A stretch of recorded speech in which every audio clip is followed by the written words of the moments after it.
Bismillahirrahmanirrahim. Alhamdulillahirabbil alamin. Nahmaduhu wa nasta'inuhu wa nastaghfiruh. Wa na'udzu billahi min shururi anfusina wa sayyiati a'malina. Man yahdihillahu fala mudilla lahu wa man yudlilhu fala hadiya lahu. Asyhadu an la ilaha illallah wa asyhadu anna Muhammadan 'abduhu wa rasuluh. Allahumma shalli ala Muhammad wa ala ali Muhammad kama shallaita ala Ibrahim wa ala ali Ibrahim. وبارك على محمد وعلى آل محمد كما باركت على إبراهيم وعلى آل إبراهيم في العالمين إنك حميد مجيد. أما بعد. Alhamdulillah, kita bersyukur kepada Ta'ala kerana dapat lagi kita kumpul dan juga meneruskan pengajian kita berkenaan dengan ringkasan Sahih Muslim, dan kita dah sampai pada bab yang ke-19, itu berkenaan dengan kecintaan kepada Allah Ta'ala dan juga ketulusan. Tulus ikhlas itu adalah daripada iman. Dan itu ada 3 hadis, 3 buah hadis yang diletakkan oleh pengarang buku kita ni, dikumpulkan di situ untuk menjelaskan berkenaan dengan tajuk cinta pada Allah Ta'ala, dan juga sifat tulus ikhlas tu adalah daripada iman. Dan kita ambil yang hadis pertama hari tu, kita hari ke-44 ialah berkenaan dengan tidak akan masuk syurga seorang kamu ini sehingga kamu beriman, dan kamu takkan beriman melainkan setelah kamu semua berkasih sayang. Dan Nabi SAW ajarkan kepada kita salah satu cara untuk seorang itu mula berkasih sayang, itu dengan menyebarkan ucapan salam sama kita. Itu cara yang terbaik. Tapi macam saya katalah, syiar ini telah ditinggalkan, dan kadang-kadang kat masjid pun kita bertemu orang, kita tak beri salam. Dan kita dah ambil itu, dah masuk juga pada hadis yang 45, itu berkenaan dengan adil nasihah. Agama itu tulus ikhlas. An-nasihah, dan kita terangkan hari itu perkataan nasihah bukan maksud di nasihat. Walaupun dari segi bahasa sebenarnya penggunaan nasihat itu memang pengertian dia sama seperti maksud yang asal yang kita nak, itu tulus ataupun suci, bersih. Kerana orang yang memberi nasihat, kata-katanya itu bermatlamat untuk membersihkan orang yang diberi nasihat daripada segala kotoran dan juga kekurangan. Sebagaimana kalau sekiranya kita kata ditulinkan atau dibersihkan, disucikan madu, nasahatul asal, maksudnya bukan kita nasihatkan madu tadi, kita bersihkan dia daripada hampas, daripada kotoran dia. Macam itulah juga bila seorang tu kita gunakan kata-kata yang baik dan sebagainya, atau nasihat kepadanya supaya dia mendapat bimbingan dan juga tunjuk ajar. Matlamat dia adalah supaya dia menjadi baik dan juga elok daripada keadaan asal dia. Dan kita bincangkan dan beri nasihat kepada kerana maksudnya bukan beri nasihat, tulus ikhlas pada Allah Ta'ala itu adalah bila para sahabat tanya, ya Rasulullah, liman, kepada siapakah tulus ikhlas tadi? Nabi kata lillah. Dan kita terangkan lillah tadi dengan maksud mana tak ada kita intention kita yang berlainan. Bahkan apa yang Allah perintahkan kita buat, apa yang Allah larang kita tinggalkan. Tak ada dalam diri kita ni sebarang keinginan untuk lari daripada tanggungjawab. Tak ada keinginan yang biasanya timbul kalau bangsa-bangsa terdahulu yang Allah Ta'ala murka pada mereka, hatta Bani Israel yang terdekat, dia berpunca dengan mereka ni kalau boleh lari daripada tanggungjawab, mereka nak lari. Kalau Allah Ta'ala perintahkan A, dia kalau boleh tak nak A, dia nak B. Jadi dia lari, sentiasa lari. Maka tak ada tulus ikhlas, itu bahaya. Dan kemudian kita kata wali kitabihi, dan kita kepada kitab Allah Ta'ala bila Nabi kata, dan kita terangkan itu kitab Allah Ta'ala maksud dia kita pelajari kitab berkenaan dengan sebenar-benarnya, membacanya, menurut tafsirnya, mentadabbur ayatnya, mengagungkannya, membesarkannya, dan menyeru kepada orang ramai supaya pergi kepada Al-Quran, dan juga mempertahankan Al-Quran, dan juga pada Rasul SAW punya itu juga, iaitu mempercayai baginda SAW, yang kenabian baginda, mentaati baginda dalam semua baginda arahkan, dan juga dalam masalah larangan dan suruhan, dan juga memberikan ketaatan atau sokongan kepada orang yang Nabi yang menyokong baginda, dan juga memusuhi siapa yang memusuhi baginda, dan juga mengagungkan dan membesarkan baginda, mencintai baginda, mencintai ahli keluarga baginda. Dan kita terangkan masalah ni, kita kata ahli sunnah wal jamaah, maksud bila hadis Nabi SAW dalam Sahih Muslim, taraktu fikum saqalain, mana aku tinggal pada kamu 2 bebanan, Quran dan juga ahli keluargaku. Banyak orang salah interpret hadis ini dan ingat maksudnya adalah laksanakan Al-Quran, mengikut keluarga Rasulullah. Salah. Dia maksud sebenar hadis itu adalah tanggungjawab, mana bebanan, mana Quran tinggal untuk kita laksanakan, keluarga Rasulullah ditinggalkan, maka mereka punya maslahah kehidupan, cara hidup mereka dan sebagainya kena jaga. Mana kalau apa kita kata kita jaga mereka jangan sampai mereka melarat. Itu tajuk sebenar. Takkanlah Nabi SAW punya keluarga, memang Nabi dalam Nabi SAW tak boleh tinggalkan harta. Pasal Nabi SAW para anbiya mereka tak boleh mewariskan harta. Mereka tak mewariskan harta. Bahkan sebab kenapa bila Rasulullah SAW wafat, harta baginda yang tertinggal macam orang hadiahkan kebun dan sebagainya, yang semasa hidup pun Nabi tak pernah ambil hasil pun. Semua sekali untuk umat Islam dan umat Islam. Tapi bila lepas Rasulullah wafat, memang terus memang tak diagih-agih kepada anak-anak baginda sallallahu alaihi wasallam. Jadi mana memang tak ada. Jadi bila dah tak ada benda-benda berkenaan, tak dapat duit, maka kita ni umat Islam ni kena jaga keluarga baginda. Kalau dia orang-orang sebut memang keluarga Tuan baginda sallallahu alaihi wasallam, jaga. Jangan bagi sampai mereka melarat, merempat dan sebagainya. Tapi dia orang tak boleh makan sedekah. Kena diberikan tu adalah hadiah. Jangan bagi sedekah. Maksud mereka tak makan sedekah, tak boleh makan zakat. Itu maksud dia. Tu maksud dia bila kata tulis ikhlas. Tak ada bad intention, tak ada ni langsung. Dan juga mengagungkan sunnah baginda, menghidupkan sunnah baginda setelah kematian sunnah berkenaan dengan meriwayatkannya, mensahihkannya, mencari tentang mengenainya dan juga mengkaji mengenainya, juga memahami apa yang ada dalam sunnah-sunnah baginda SAW, serta mempertahankan dan juga menyebarkannya, serta menyeru orang ramai kepada sunnah baginda dan berakhlak dengan akhlak-akhlak baginda yang mulia. Itulah kita kata maksud dia tulis ikhlas kepada Rasulullah SAW. Nah, sambung hari ini. Dan bila Nabi SAW menyatakan tulis ikhlas itu, dan para sahabat tanya, Rasulullah kata ad-dinu nasihah, tulis ikhlas itu adalah din, agama itu adalah tulis ikhlas. Para sahabat kata kepada siapa? Nabi mulakan dengan Allah, kemudian kitabnya, kemudian rasulnya. Yang keempat adalah wali a'immatil muslimin, dan untuk pimpinan-pimpinan umat Islam, pemimpin umat Islam. Dan maksud bersifat orang kata tulis ikhlas pada pimpinan-pimpinan umat Islam ni adalah mentaati mereka pada kebenaran. Pada kebenaran, taati mereka. Mereka suruh buat benda yang betul, buat, ikut. Membantu baginda, membantu mereka di atas perkara tersebut, memperingatkan mereka dengan segala benda-benda yang elok, yang hak. Okey. Memberitahu baginda berkenaan mereka lalai. Apa mereka lalai, terlupa, bagi tahu ini salah, ini betul, jangan buat macam ni, jangan buat macam ni. Dan rasanya semalam ke kemarin ada timbul satu tajuk bila Menteri Dalam Negeri kata nak dikata satu undang-undang mana kanak-kanak wanita yang bawah umur yang dirogol, hukuman dia mandatory, tak ada rayuan dan sebagainya. Tapi ada hakim mahkamah tu dia letakkan, dia kata sepatutnya benda tu rujuk pada mahkamah, dan kemudian dia kata banyak keadaan kena perhatikan balik. Maksudnya kalau kadang-kadang benda tu berlaku di antara bawah umur. Kadang-kadang budak lelaki tu salah, perempuan tu pun tak boleh kita lepaskan, dia kata. Jadi bimbang ketidakadilan berlaku, maka dia kata sepatutnya benda tu bukan diletakkan mandatory terus terlaksana macam tu. So, jadi bila perbincangan tu dibincangkan, saya perhatikan, nampaklah mana kalau ikut dari segi kehakiman, di akhirnya diorang terpaksa balik pada Islam. Maksud dia kalau dalam masalah penzinaan dan sebagainya, dua-dua kena, bukan seorang aja. Bukan yang lelaki je kena, perempuan terlepas, atau perempuan terkena, lelaki terlepas, dua-dua akan kena. Pasal di sisi Allah Ta'ala, benda yang maksiat itu jenayah yang Allah Ta'ala tentukan, benda jenayah. Bukan kita kata hanya benda yang berkaitan jenayah itu jenayah, bahkan maksiat yang bersifat moral juga adalah jenayah. Moral adalah jenayah.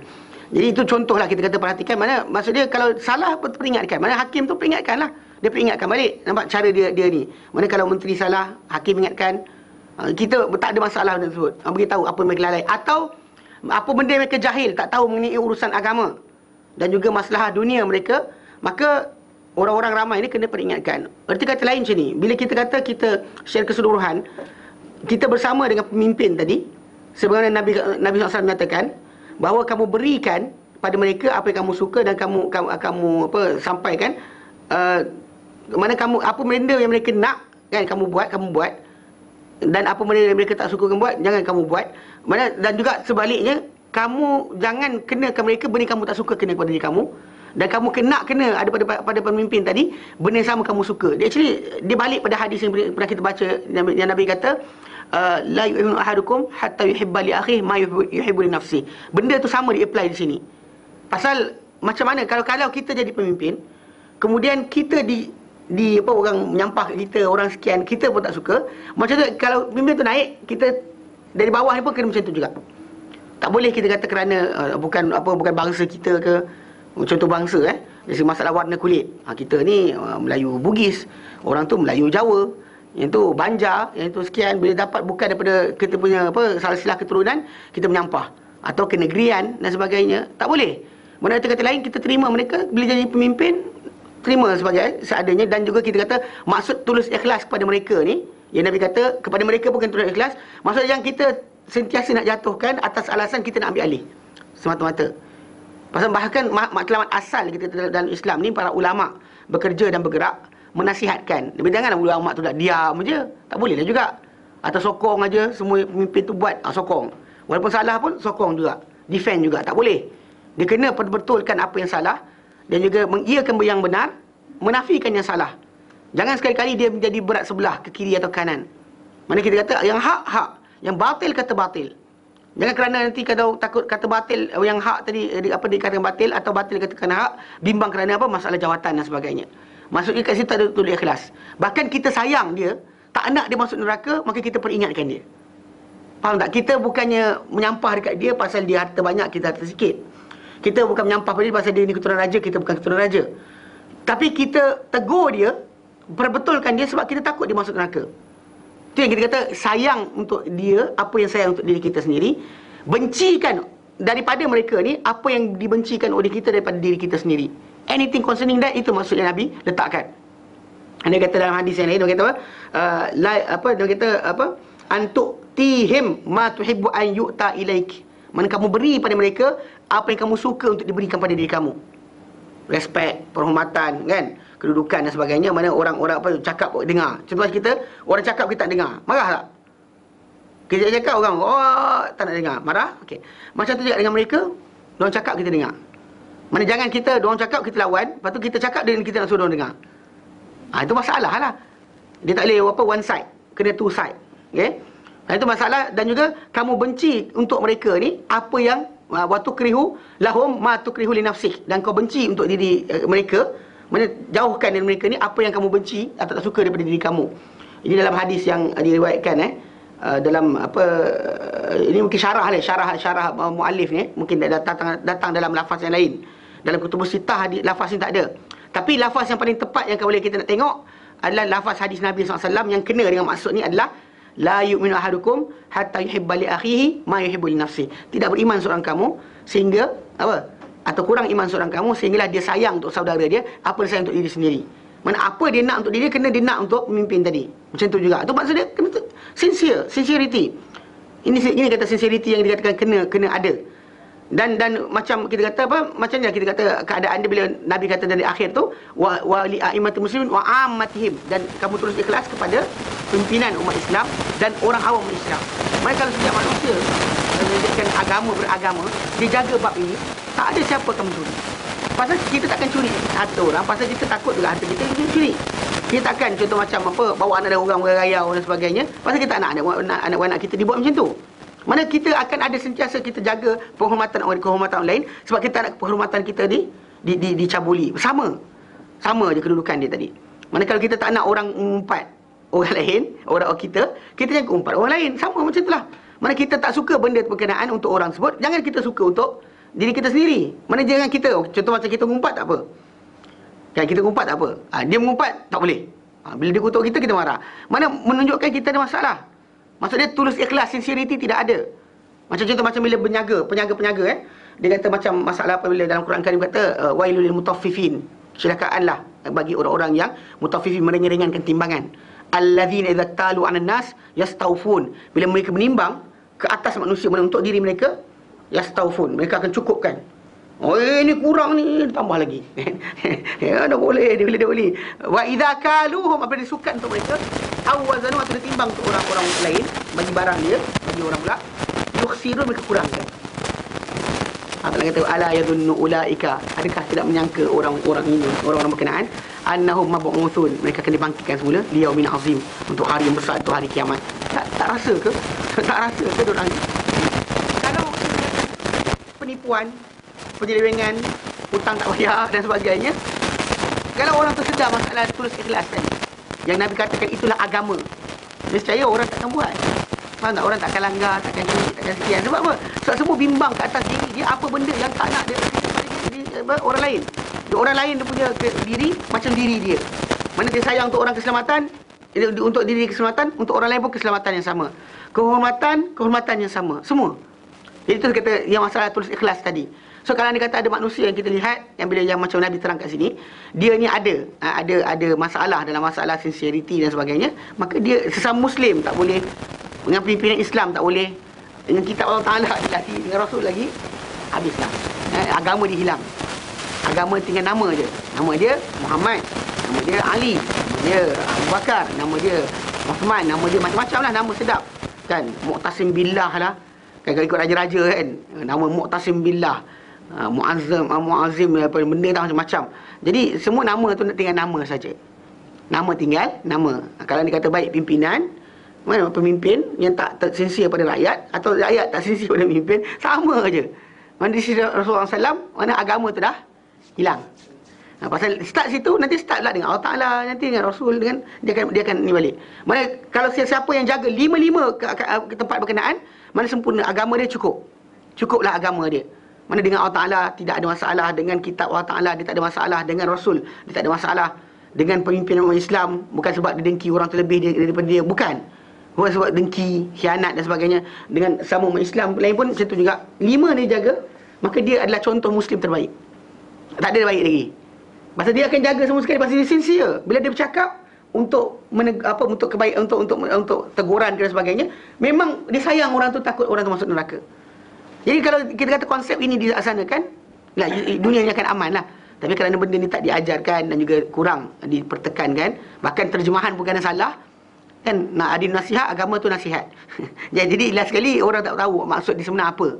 Sampai last sekali benda ni menyebabkan orang salah faham. Dia pasal maksud yang sebenar dikendaki dalam hadis ni adalah sincerity, ketulusan, mana tulus ikhlas kepada orang lain dalam muamalah dan sebagainya. Itulah dikendaki dalam hadis ni. Baik. Dan dalam hadis yang terakhir yang kita bincang itu yang ke-46 daripada Jarir bin Abdullah, beliau berkata bay'atu Rasulullah SAW ala iqamis salah. Aku membai'ah Rasulullah SAW, membuat perjanjian dengan Rasulullah SAW ala iqamis salah, untuk mendirikan salat, wa ita'iz zakah, dan menunaikan zakat. Okay? Wa nushi likulli muslimin, dan juga apa? Bersifat tulus ikhlas kepada semua muslim. Itu dia bai'ah Rasulullah di atas perkara berkenaan. Okay, dalam riwayat yang lain kata ala sam' wa ta'ah, mana untuk dengar dan taat. Mana kalau datang imam ke pemimpin mana-mana yang dilantik, maka dengar dan taat. Okay? Lalu Nabi lepas tu ajar. Nabi talqin ni, maksud Nabi sebut fi mastata'ta, pada benda yang kau mampu.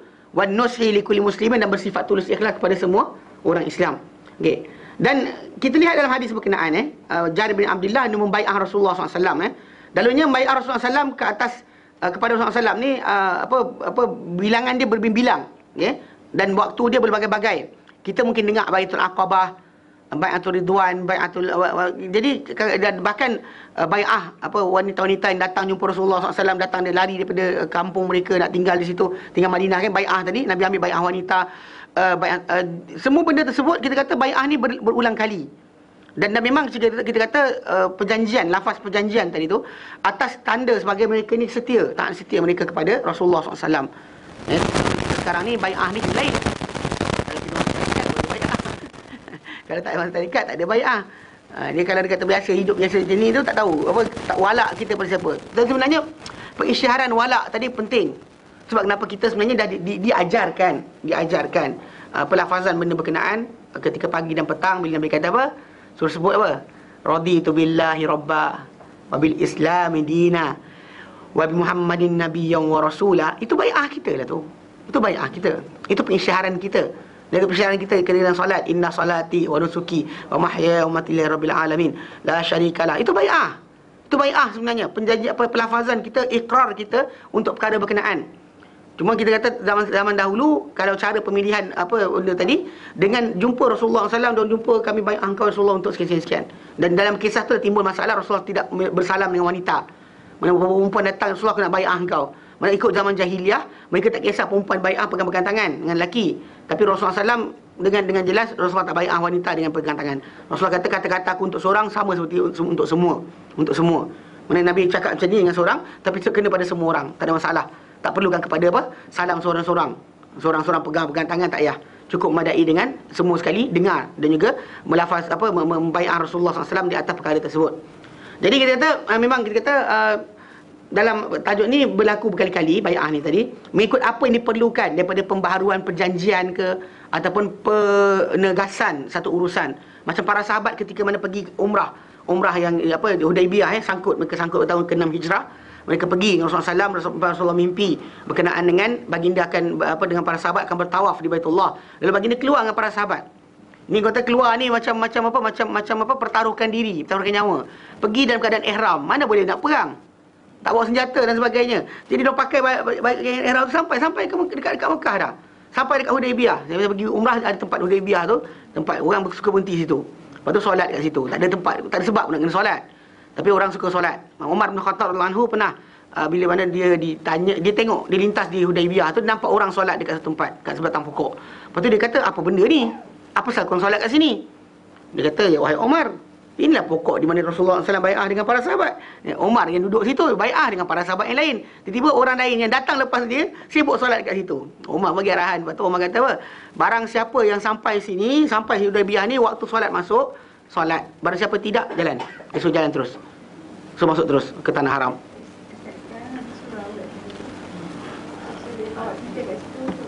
Tak ada ibadat khas kat situ. Kalau kebetulan kita datang tu waktu solat, contoh macam asar ke dan sebagainya, masuklah. Tapi kalau anda kata untuk solat khas, kalau solat duha atau solat yang kat Quba tu Nabi pergi. Itu hadis yang sahih bagi Nabi sallallahu alaihi wasallam. Dalam hadis setiap minggu, kadang-kadang hari Sabtu dan sebagainya, Nabi akan pergi ke Quba berjalan kaki. Pergi wuduk di rumah, kemudian Nabi solat di sana. Dalam Sunan Tirmizi, Nabi kata barang siapa yang keluar dari rumah dia dalam keadaan wuduk, kemudian solat di Quba, di Masjid Quba, 2 rakaat, maka dia seperti dapat pahala umrah. Dapat pahala. Mana pahala tadi ganjaran yang besar. Tapi tentang Hudaibiyah tak ada sebarang fadilat. Tak ada fadilat. Banyak orang suka pergi masuk Gua Hira, semayang dalam tu. Kalau dapat hidayah tak juga, lepas tu sesat lagi. Kemudian tak sungguh pasal apa kena pada Rasulullah. Jangan kita apply pada diri kita. Kalau dia kata semua orang buat macam tu, kita tak akan dapat belajar apa-apa. Nak belajar sains kan, orang yang dulu hidup untuk sains ni, yang buat uji kaji dan sebagainya, kan dia gagal, fail, kadang-kadang ratusan tahun baru jumpa jawapan. Takkan kita nak kata, awak nak tahu, awak ikut jalan saya yang sama. Pergi bertapa dulu, pergi sekian dulu. Yelah, kalau untuk orang muda, kenalah. Kalau kena dapat cik tua tu datang nak belajar kita, semua tak apa lagi. Mana masalahnya kan? Itu sebab para sahabat bila Rasulullah datang tak suruh diorang beruzlah, tinggal dalam gua ke cari hidayah. Tak ada. Baginda dah memadai. Bahkan bila ada para sahabat cari jalan lain atau cuba untuk merujuk kepada kitab-kitab suci yang lain ke untuk pemahaman Islam dan sebagainya, nak dekat diri pada Tuhan, Nabi marah. Atau Umar kena marah. Merah pada muka Nabi SAW bila nampak Umar buka benda berkenaan.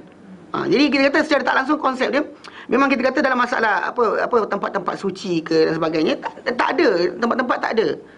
Selain daripada apa yang Nabi SAW tentukan. Dan bahkan macam Imam Nawawi rahimahullah, dia kata kalau kat dunia ni benda yang kita sentuh dapat pahala yang daripada Allah Ta'ala, 2 je. Hajar Aswad dengan tiang Yaman. Lain tak ada. Peganglah mana pun. Ya, macam kita kata seorang bapa pegang anak dia sayang, itu lain cerita. Yang dari segi ibadat, yang dikira ibadat, sentuh je ibadat. Sentuh tu ibadat. Apa benda?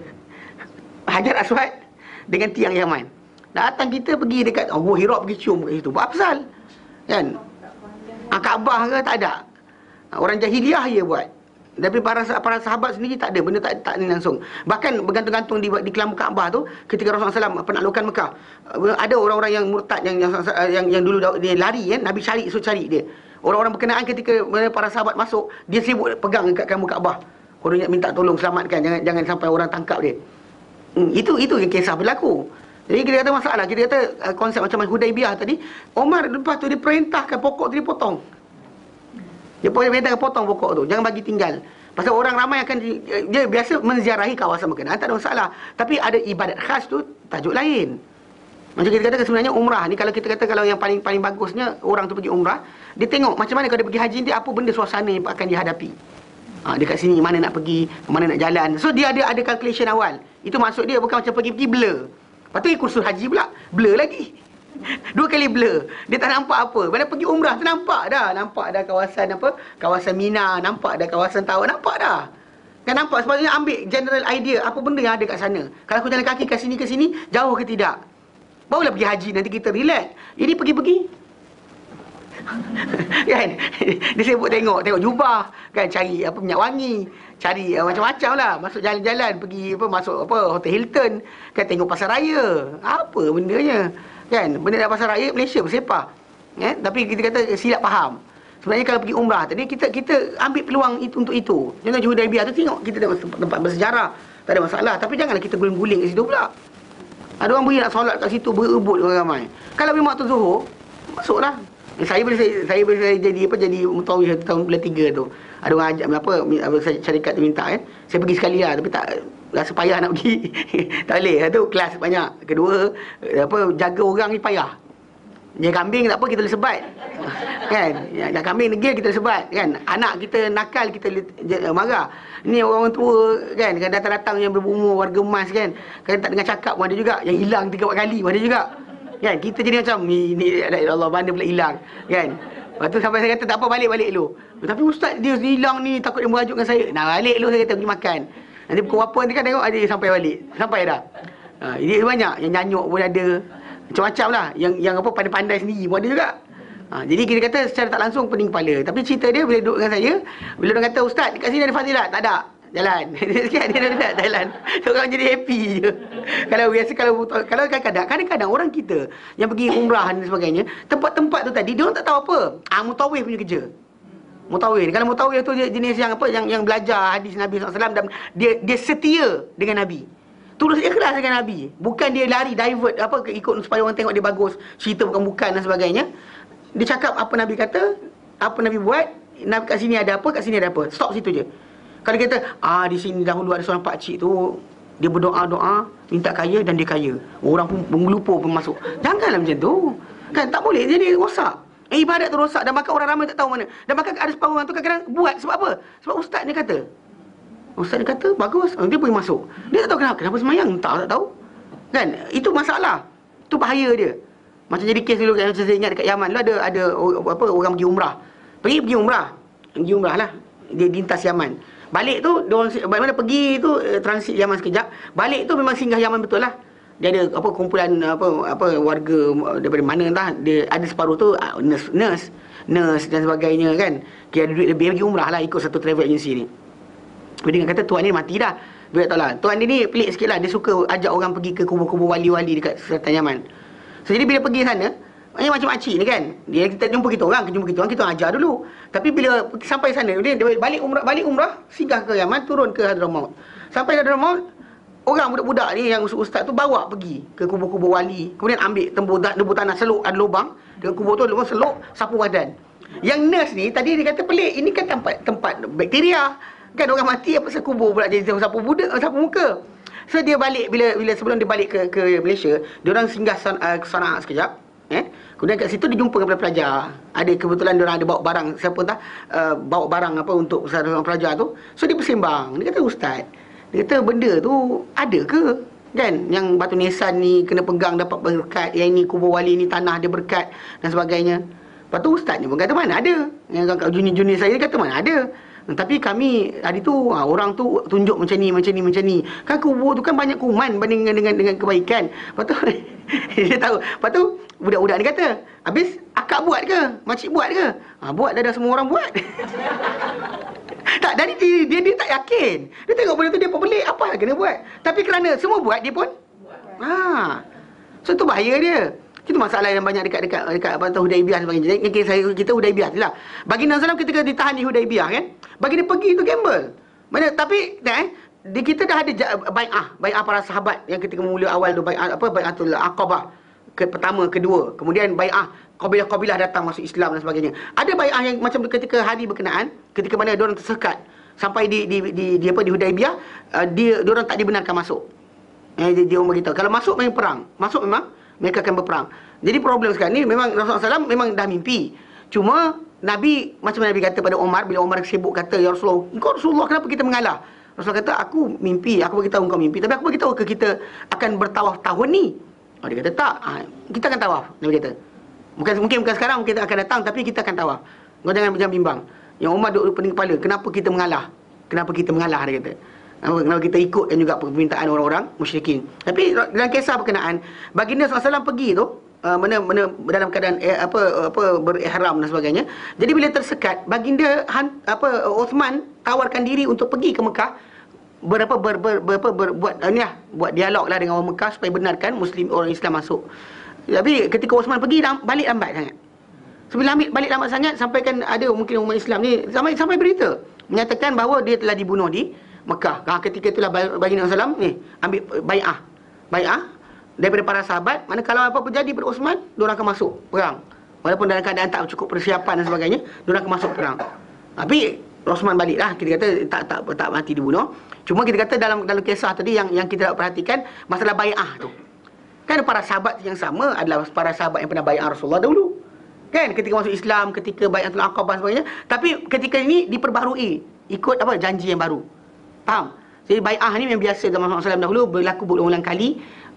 Kadang-kadang untuk memperbarui satu perkara, kadang-kadang untuk menguatkan perkara tertentu.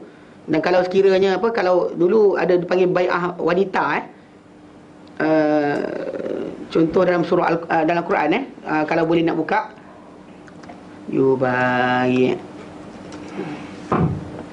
dalam surah Al-Mumtahanah ayat 12.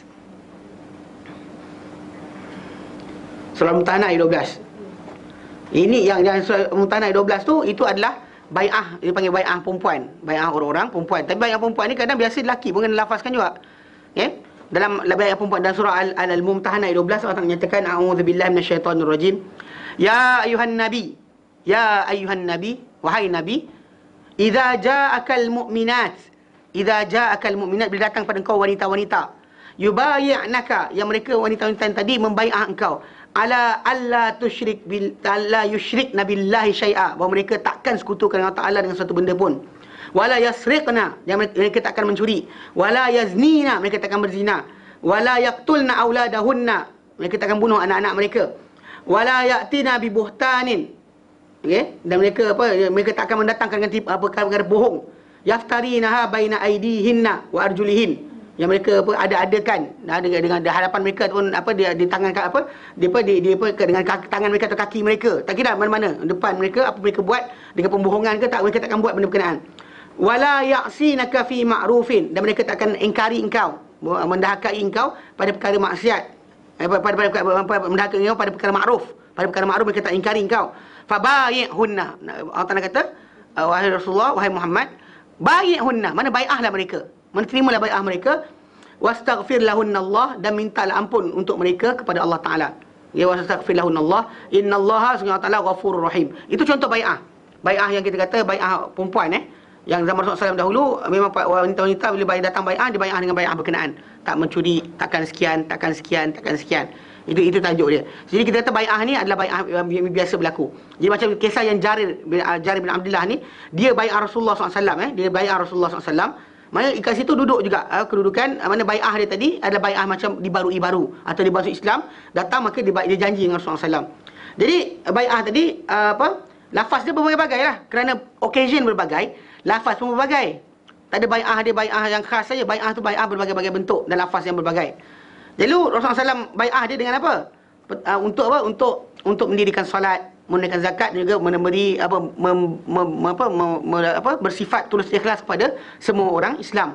Dan dalam lafaz yang lain, Nabi talkinkan, Nabi ajarkan dia, dan Nabi kata pada perkara yang kau mampu, maksudnya untuk dengar dan taat pada perkara yang kau mampu, dan juga bersifat tulus ikhlas kepada semua umat Islam. Jadi dalam tajuk yang dalam tajuk dia kata disebut dengar dan taat dalam perkara yang engkau mampu, fi mastata'ta tu.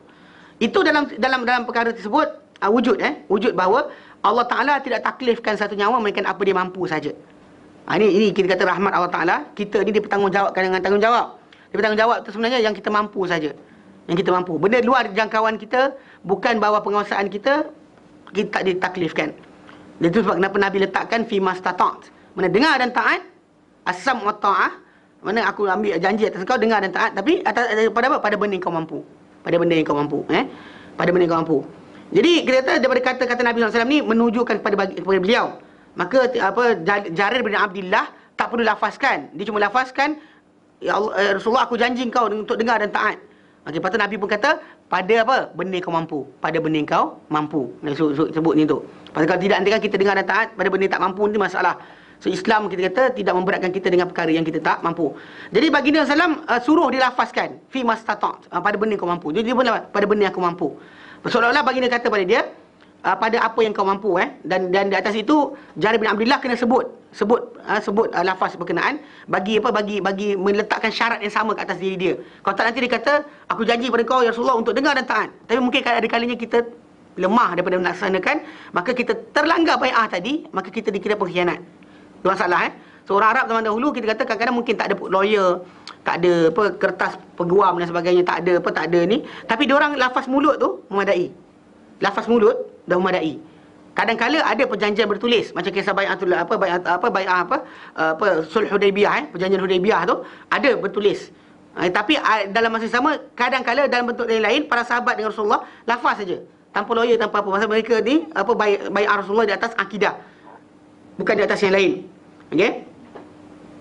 Jadi perlu diingatkan bahawa yang dimesti daripada perkataan perkara-perkara yang dibai'ah ni tadi, ia adalah benda-benda yang dimampukan oleh seseorang. Okay, sebagaimana yang disyaratkan dalam asal taklif.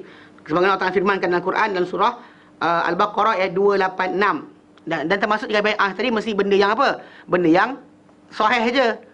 Jangan kita benda-benda yang haram pun kita buat. Contoh macam kita kata bai'ah macam orang yang masuk tarekat ni, bila bai'ah tadi untuk simpan rahsia.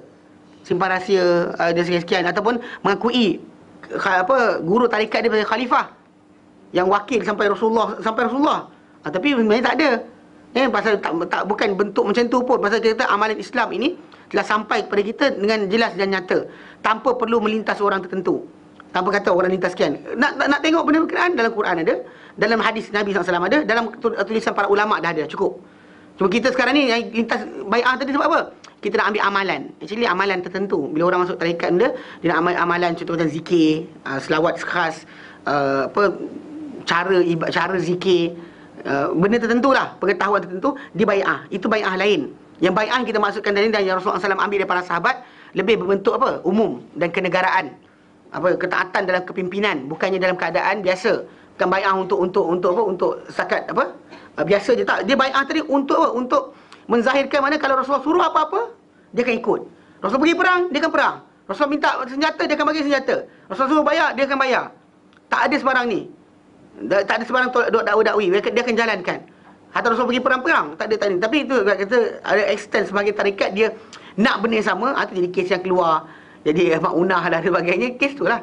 Pasal di satu peringkat, okey, kita khalifah kita kata boleh bawa senjata. Siap. Itu tak pasal kena tangkap dengan polis tu. Faham tak? Pasal dia asalnya dia start pada tajuk khas. Tapi bila lama anak murid kata, Tok Guru, Nabi dulu berperang. Tak pening kepala. Betul juga, Nabi perang. Kita perang jugalah. Kan dah masalah. Jadi rosak dengan sebab tu je. Faham Jadi bai'ah dan mesti benda tu benda yang dimampukan oleh seorang. Dan janganlah dirasakan jadi dia dapat dirasakan perintah untuk melafazkan dengan lafaz pada apa yang aku mampu itu dalam ketika bai'ah tadi, dimaksud dirasakan bahawa dekat situ ada kemaafan daripada benda-benda yang kita terlepas. Mana kalau kita tersilap, tak ada hukuman berat. Itu maksud dia. Tak ada terus dijauhkan daripada rahmat Allah Ta'ala, tak ada. Tapi kan dia kata kita memang, dan bahkan dengan lafaz fi mastata'ta tadi, di situ timbul tajuk masalah apa? Kita ni ikhlas. Bila kita tertinggal, tak buat dan sebagainya, bukannya kerana kita kita nak khianat. Tak ada dikatakan orang tak taat terus khianat, tak ada. Maka dia timbul tajuk kenapa orang tu buat. Dia akan persoalkan. Atau tu dalam Islam kita kata macam masalah pencurian dan sebagainya. Benda tadi kalau tu tanya kenapa curi, kalau dia kata sebab lapar, tak adalah terus dipotong tangan dia. Kan, berapa barang dicuri kat mana benda tadi menunjukkan bahawa kemampuan, dasar kemampuan. Tapi tak adalah penzinaan, tak ada pula. Kenapa berzina? Tak tahan. Tak ada. Yang itu tak timbul. Kalau pencurian, ya, ada timbul masalah ditanya. Tapi kalau penzinaan tak ditanya berkenaan dengan kenapa berzina juga. Tak tahan. Tak tahan, tak timbul tajuk. Itu tak ada ni, tak ada masalah. Pasal Nabi dah bagi arahan, kalau tu puasa, suruh puasa Baik. Sambung hari ni. Ini lagi sambung lagi sikit. Bab ke-20. Bab ke-20. Dan dalam bab ke-20 ni hadis dia tak panjang, tak banyak sangat, tapi panjang sikit. Dia tak banyak tapi panjang sikit. Satu hadis Satu hadis, dua hadis. Dua hadis. Satu hadis je. Hadis dia satu je. Okey, satu hadis saja. Dalam hadis berkenaan dan bab ke-20 ni bab la yazni zani hina yazni wa huwa mu'min. Tidak berzina seorang yang berzina ketika dia berzina dalam keadaan dia sempurna iman. Wa huwa kamilul iman. La yazni zani hina yazni wa huwa kamilul iman. Tidak berzina seorang yang berzina ketika dia berzina dalam keadaan dia sempurna iman. Hadis ke-47. An Abi Hurairah radhiyallahu anhu. An Abi Hurairah radhiyallahu anhu anna Rasulullah sallallahu alaihi wasallam qala la yazni az-zani hina yazni wa huwa mu'min. La yazni az-zani hina yazni wa huwa mu'min. Wa la yasriqu as-sariqu hina yasriqu wa huwa mu'min. Wa la yasriqu as-sariqu hina yasriqu wa huwa mu'min. Wa la yashrabu al-khamra hina yashrabuha wa huwa mu'min. Wa la yantahibu nuhbatan dhata sharafin. Wa la yantahibu nuhbatan dhata sharafin yarfa'un nasu ilaihi fiha absarahum. Yarfa'un nasu ilaihi fiha absarahum hina yantahibuha wa huwa mu'min. Wa la yaghullu hina yaghullu wa huwa mu'min.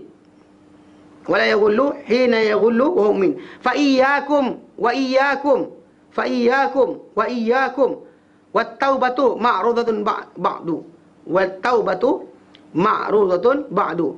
Zakaru bi asnadi ila Abu Hurairah. Semua dengan sanad-sanad yang banyak pada Abu Hurairah hadis ni. Baik, kita penjelasan An Abi Hurairah, daripada Abu Hurairah radhiyallahu anhu, anna Rasulullah sallallahu alaihi wasallam, bahawa Rasulullah sallallahu alaihi wasallam qala, Rasulullah SAW telah bersabda, la yazni zani, tidak berzina seorang yang berzina, hina yazni, ketika dia berzina, wa huwa mu'min. Wa huwa mu'min. Dia tajuk hadis ni, title perbincangan kita ni, yang mana hadis ini diletakkan di atas sekali yang zina tu. Sedangkan kalau ikutkan, kenapa tak tajuk bab ni la yasriku as-sariku hina yasriku wa kamilul iman. Kenapa diletakkan yang ini? Okey. Jadi terjemah hadis ni, yang kita kata tajuk bab ni diletakkan dengan tajuk zina tu, bukanlah kerana bahkannya sebenarnya bukannya itu atas zahir tajuk berkenaan. Pasal kita kata dalam tajuk hadis tu nanti bila kita baca tadi, dia bukan bab zina saja. Bahkan ada tajuk-tajuk yang lain yang berikutnya. Mana masalah curi, masalah merampas mencabul kehormatan, masalah berdengki dan sebagainya. Semua sekali itu adalah di antara benda-benda yang disebutkan sebagai yang kata termasuk sama seperti zina. Okey. Dan ada takwilan masalah kenapa tajuk bab ini diletakkan macam tu. Okey, bahkan dalam Sahih Muslim pun tajuk bab hadis tu macam tu. Mana tajuk dia tidak berzina, orang berzina ketika berzina dalam keadaan sempurna iman. Jadi di sini pengarang buku kita pun letakkan tajuk yang sama. Kenapa tajuk tu diletakkan zina, bukan tajuk yang curi ataupun rompak ataupun yang lain? Kenapa? Okey. Salah satu di antara sebabnya adalah apa yang disebut dalam terjemahan ni dan berikut zina ni dia kata salah satunya apa yang disebut dalam tajuk ni kerana dia ni yang awal sekali. Kan dia kan duduk dalam hadis berkenaan, dia awal sekali, yang depan sekali.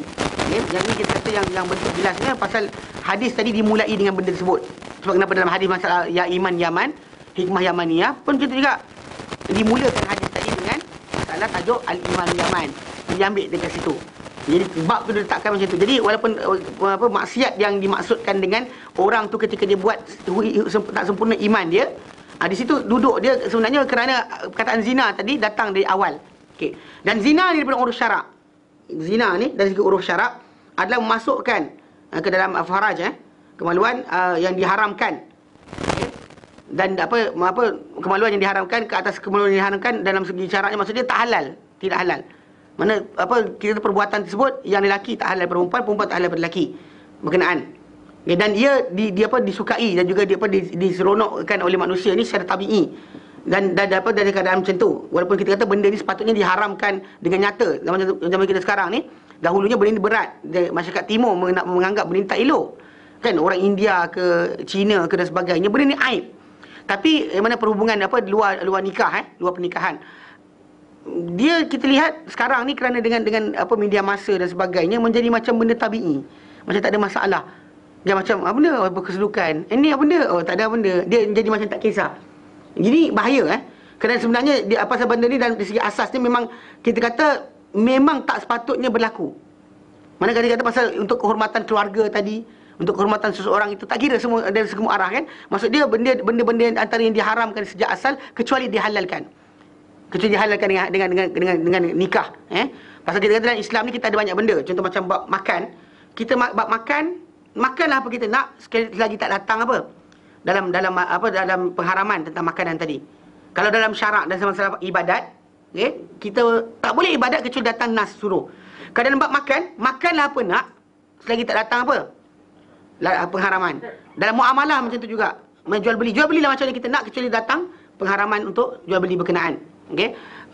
Tapi dalam masalah kehormatan, kemaluan, darah, harta, asal dia adalah haram. Asal dia adalah haram. Contoh macam kita ambil barang orang, kan, harta orang haram, darah orang kita tumpahkan, haram, patahkan jadi orang, haram. Atau kemaluan dan juga kita panggil kehormatan orang ataupun maruah dia ataupun nama baik dia pun haram. Kecuali datang penghalalan di situ. Sebab Nabi kata yang dalam khutbah terakhir, Nabi kata al-muslim ala muslim haram. Muslim kata muslim adalah haram. Apa yang haram tadi? Damuhu wa maluhu wa irduh. Mana darah dia, harta dia dan maruah dia. Yang ini tiga ni takkan halal mungkin dengan apa? Dengan nas ataupun dengan wahyu. Takkan boleh kita kata dia jadi halal melainkan dengan wahyu saja. So kenapa ada masalah kehormatan, itu masalah masalah zina ni, dia mencabul salah satu di antara kehormatan yang tiga tu. Masalah kehormatan, penghormatan. Jadi kita tak boleh berlaku melainkan dengan penghalalan yang daripada syarak saja. Dan dia kata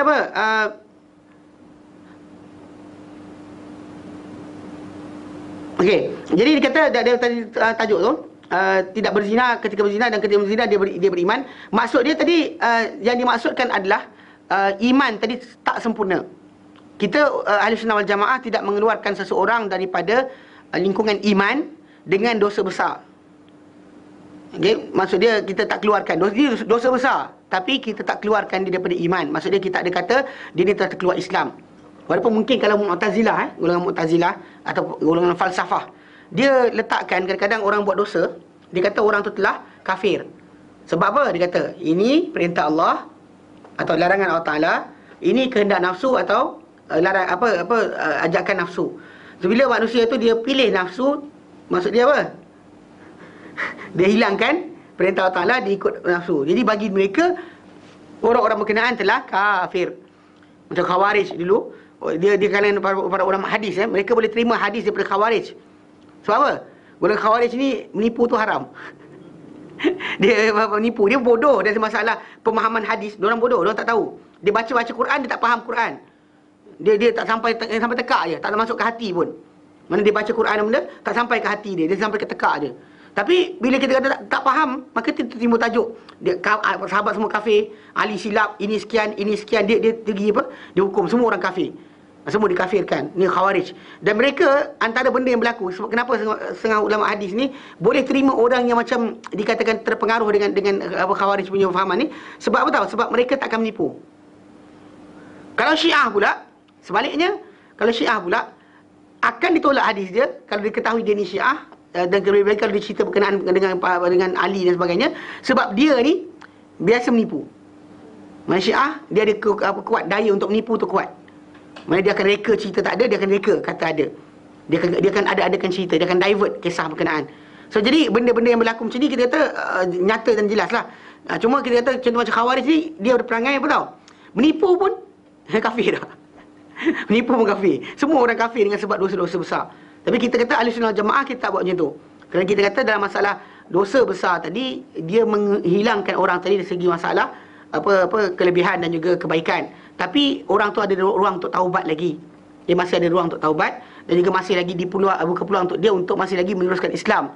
Tak ada lepas tu batal lah. Hatta kita kata syirik kepada Allah Ta'ala, kalau untuk mati dalam syirik, ya, dia akan dikira keluar daripada Islam. Tapi kalau dia kata dia syirik kepada Allah Ta'ala, kemudian dia dapat bertaubat semula, maka dia akan diampunkan. Itu maksud yang dikata Allah Ta'ala tak ampunkan dosa syirik ni tadi, kalau sekiranya benda tu tadi mati di atas perkara berkenaan. Tapi banyak orang tak faham sebenarnya kenapa kita beria dari sekarang kita jaga masalah syirik tak syirik ni. Kenapa kalau sekarang ni dah syirik kemudian bertaubat, so selamatlah. Jangan silap. Sebenarnya ujian kita yang paling besar bukan ketika tengah hidup ni. Ujian paling besar yang paling bahaya bagi seorang tu adalah ketika sakaratul maut. Kalau orang tu sentiasa dalam kehidupan dia sekarang ni, dia memang sentiasa ada dualisme. Mana maksud dia pada Allah Ta'ala dan sekian. Dia syirik dengan Allah Ta'ala, dia sekutukan Allah Ta'ala. Ketika nak mati tu nanti pun pengharapan dia juga doa dia ataupun kita kata seruan dia untuk minta tolong akan lari kepada apa yang disekutukan. Contoh katakan dia biasa pakai cincin untuk kayu kokak ke, dia akan jadi. Ketika tu dia rasakan, contoh macam malaikat nampak, malaikat pun akan hormat dia. Tak ada. Dia masalah ketika tu dia akan hilang. Pasal kita manusia ni, seorang Muslim, seorang mukmin disuruh lepaskan diri dia ni kepada Allah Ta'ala. Tak ada hold off, tak ada lah. Pergi lepaskan. Mana kita kata terima, redha. Tu kita kata redha kan. Redha pada Allah Ta'ala, apa hukum Allah Ta'ala kat atas kita. Kan hatta dalam doa-doa yang kita kata contoh Sayyidul Istighfar. Sayyidul Istighfar. Kan Nabi kata suruh ajar kita, dan Nabi kata barang siapa mati baca benda ni, mati dalam keadaan dia lafazkan benda-benda benar-benar, dia mati masuk syurga. Kenapa? Tengok lafaz dia. Kan lafaz dia bunyi apa? Allahumma anta rabbi la ilaha illa anta. Ya Allah, engkau Tuhan aku, tiada Tuhan melainkan engkau. Khalaqtani, engkau ciptakan aku. Wa ana abduka, dan aku adalah hamba engkau. Wa ana ala ahdika wa wa'dika mastata'tu. Aku di atas perjanjian dengan kau, ala ahdika wa wa'dika, di atas janji kau dan juga sumpah kepada kau sedaya upayaku. A'udzubika min syarri ma sana'tu. Aku berlindung dengan kau daripada kejahatan yang apa yang aku buat. Abu'u laka bi ni'matika alayya. Aku menyerah pada kau dengan nikmat kau beri kepadaku. Wa abu'u bi dzambi. Aku menyerah pada kau dengan apa? Dosa-dosa aku. Faghfirli. Mana ampunkanlah aku. Mana kita kata tak ada nilai. Tapi kadang ada kata orang yang sentiasa syirik kat dunia ni, dia ketika tengah nazak tu, dia akan lari. Syaitan datang macam-macam rupa. Rupa mak kita, rupa atuk kita, rupa abah kita, rupa orang kita hormati. Mungkin Ustaz Adli punya muka pun keluar situ. Ustaz Adli kata dia kata nak mati tu. Tak kena faham. Ni pasal manusia yang kita kata kat dunia ni tak ada siapa-siapa yang maksum. Hanya Rasulullah SAW saja yang kita kata dia ni kita kata takkan boleh diserupai oleh syaitan. Syaitan menyerupai baginda. Manusia lain boleh. So ketika kena kematian tadi, kalau kita ada kita sekutukan Allah Ta'ala dengan siapa atau dengan apa-apa, akan datang benda tu kenaan ketika itu. Dan ketika itulah kita paling bahaya yang mungkin bimbang mati dalam syirik. Dan kita dari sekarang kita disuruh jangan doa sama Allah Ta'ala, jangan harap Allah Ta'ala, latihan untuk itu. Macam hari ni kan kita gagal, besok kita boleh buat lagi. Kan kita macam ni kan sekarang ni, kita macam hari ni tersilap. Besok boleh repent, boleh betulkan. Tapi yang hujung tu tak boleh repent dah. Sampai dekat situ, itu dah habis. Itu yang kita kata daripada sekarang, latih diri kita, jangan harap, jangan takut, jangan bimbang hanya kepada Allah Ta'ala saja. Sebab sampai dekat situ, bila tak boleh dah, lidah kita dah keluh, mata kita nampak macam-macam dan sebagainya, ketika itu hanya kita harap pada Allah Ta'ala, bukan pada yang lain. Itu paling bahaya sebenarnya. Banyak orang tak faham. Jadi kalau katakan macam masalah dosa-dosa besar, manusia ni memang ketika dia berdosa tadi, dia berdosa. Tapi ketika berdosa tadi, iman tak sempurna, bukan maksud iman dia habis langsung. Pasal bahkan dikatakan di kalangan mukmin nanti ada orang yang dia akan dibakar kerana dosa dia. Maksudnya ketika mana dia nak mati tu dia selamat, lepas. Dia lepas ketika di akhir nyawa tu dia lepas, tapi di awal ketika kehidupan tadi tak sempat nak bertaubat. Maka Allah Ta'ala akan hukum dia berdasar pada dosa-dosa yang dia buat. Banyak mana dosa dia, banyak itulah pembakaran yang akan berlaku pada diri dia.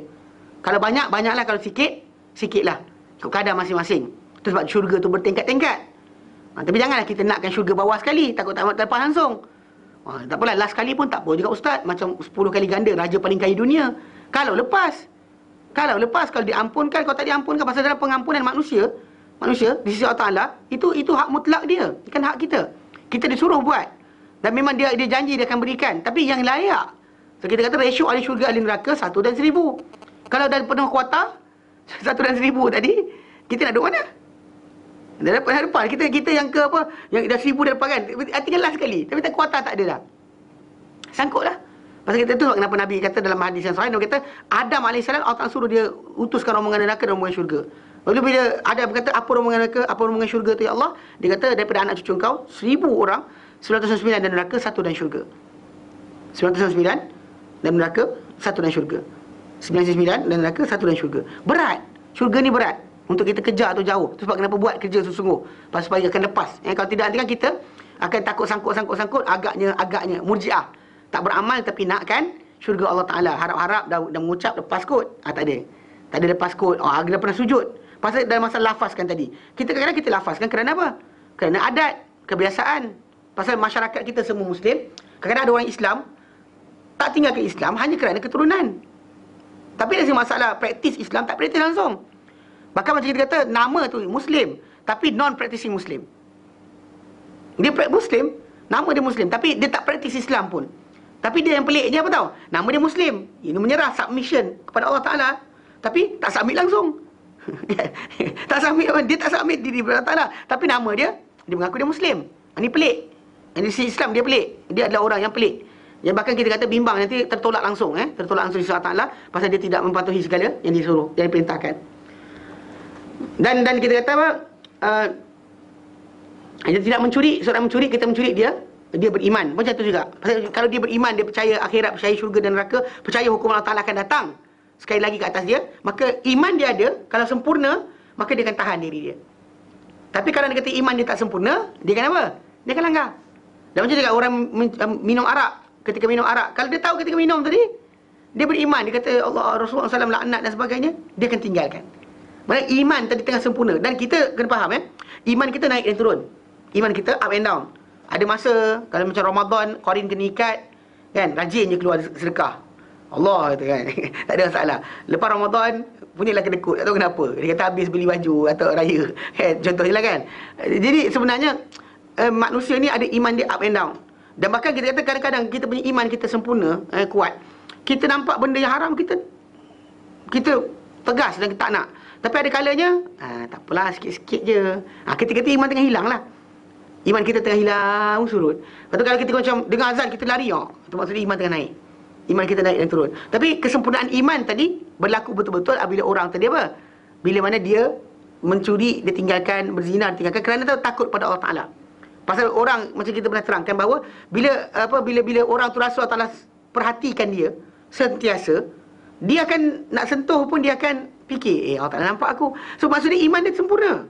Tapi bila mana time iman tak sempurna, kan dia tengah dilalaikan dengan dunia, dia lupa Allah Ta'ala perhatikan dia. Tapi kan ada orang ingatkan, dia kan tarik balik. Contoh macam saya cerita dulu kat Yaman kan, kalau dia kata orang tu, dia kata ittaqillah. Dia kata takwalah kau kepada Allah. Terus dia senyap tau. Dia tak ada macam apa pasal kalau kita bertakwalah kau kepada Allah Ta'ala. Apa hal? Dia kata apa hal balik kat kita. Kalau dia kata kat sana orang tanah Arab tu macam Yaman walaupun dia miskin, tapi bila kita kata kalau tinggal handphone macam kawan saya tinggal handphone dan teksi, kemudian datang balik kan nak ambil telefon berkenaan, telefon dia, mula dia kata apa? Ini aku beli. Tapi bila kawan saya kata kita jumpa kat akhirat. Kalau itulah kita jumpa Allah Ta'ala lah. Kau dah cakap macam ni, macam mana kan? Kalau saya main macam tu, terus datang hantar balik. Kalau kat Malaysia ni mati tak hantar. Kan? Datang hidup balik, jumpa dah tak mengaku juga. Nombor siri betul pun, tak ada, bukan saya curi. Nombor siri tu betul lah, sama. Pun tak ada, dia takkan sekian. Faham tak? So konsep dia apa? Konsep dia memang kita kata, kesempurnaan iman tu adalah benda kita kena kejar. Kena latih, kena sentiasa kita asuh diri kita. Manakala dia kata kita tak asuh, dia akan langgar, dia akan berjalan. Pasal iman kita naik dan turun. Dan kesempurnaan iman itu tinggi bila mana orang tersebut boleh tinggalkan benda berkenaan kerana Allah Ta'ala. Dan bahkan bila orang tu buat, dia lupa, lalai, tak ingat Allah Ta'ala, maksudnya iman dia ketika itu tengah kurang. Bukan hilang langsung, tapi apa? Kurang. Maksudnya dia percaya Allah Ta'ala, tapi dia tak tahulah kenapa nafsu saya kuat sangat, dia kata. Tak reti saya menahan tengok barang tu nak curi juga, dia kata. Itu maksudnya iman dia tengah cukup rendah. Dia tak fikirkan berkenaan dengan dosa pahala, dia lupa berkenaan dengan persoalan kubur, dia lupa berkenaan dengan kebangkitan di akhirat, lupa Allah Ta'ala nak jawab apa, dia lupa. Ada masa dia ingat, dia akan jadi macam takut pada Allah Ta'ala. Tu kadang-kadang ada musim-musim tertentu kan, macam orang macam saya kata lah, bila Qarin tak ada, kita pun kan rajin bersedekah kan, infak harta. Bila Qarin kita datang balik bulan Syawal sampai sekarang lah, bangun malam pun malas. Kan bangun malam tak terfikir pun nak bangun malam. Kan solat yang 11 rakaat yang Nabi buat Ramadan tu, yang Nabi buat Ramadan dan luar Ramadan, kalau dalam Ramadan kita kadang tertinggal tak pergi masjid, kat rumah semayang juga. Kan? Tak semayang juga, mesti semayang, bangun. Tak semayang lagi dah. Lepas tu, kalau sekarang ni jam tu bertukar ke soalan? Tak. Kan bukan Ramadan jadi panjang, zaman sekarang jadi pendek. Tak, sama je. Cuma Ramadan itu televisyen pun macam Dr. Basit dia kata, televisyen pun jahat dia kata. Dia tayangkan filem-filem yang elok-elok, yang bermanfaat, yang nasihatkan orang takut neraka, nakkan syurga tu Ramadan. Luar Ramadan tak tayang cerita macam tu. Kan? Jadi time Ramadan orang tengok TV je, astagfirullah. Tengok TV, astagfirullah. Ingat Allah. Semuanya macam Allah. Kan ingat Allah Taala. Pandang televisyen teringat Allah Taala. Pandang sekian dengar radio teringat Allah Taala. Semua orang bawa dia kata mesej yang sama sempena Ramadan. Pasal Qarin diorang pun kena ikat juga. Okey.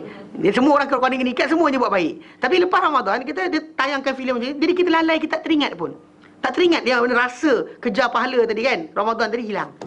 Itu maksud dia pasal perlu latih. Mana perlu latih? Lawan diri kita. Kalau kita kata malas, buat juga. Kan? Paling-paling kurang dia kata kalau tak nak ni pun paling simple.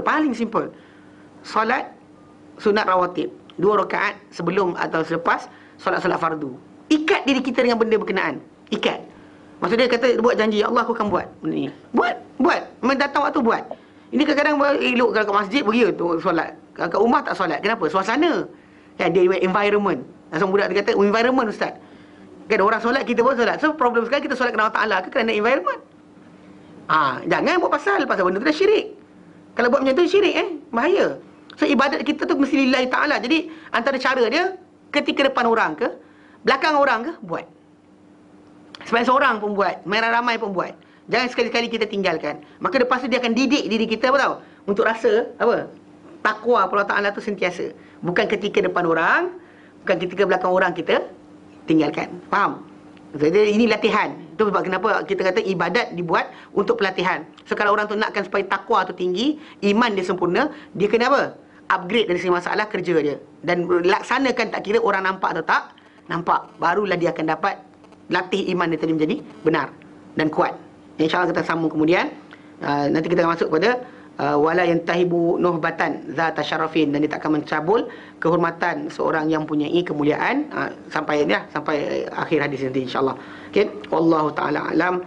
Wassallallahu ala sayyidina Muhammad wa sallam alhamdulillahi alamin. Subhanaka hamdika asyhadu an la ilaha illa anta astaghfiruka wa atubu ilaik. Assalamualaikum warahmatullahi taala wabarakatuh.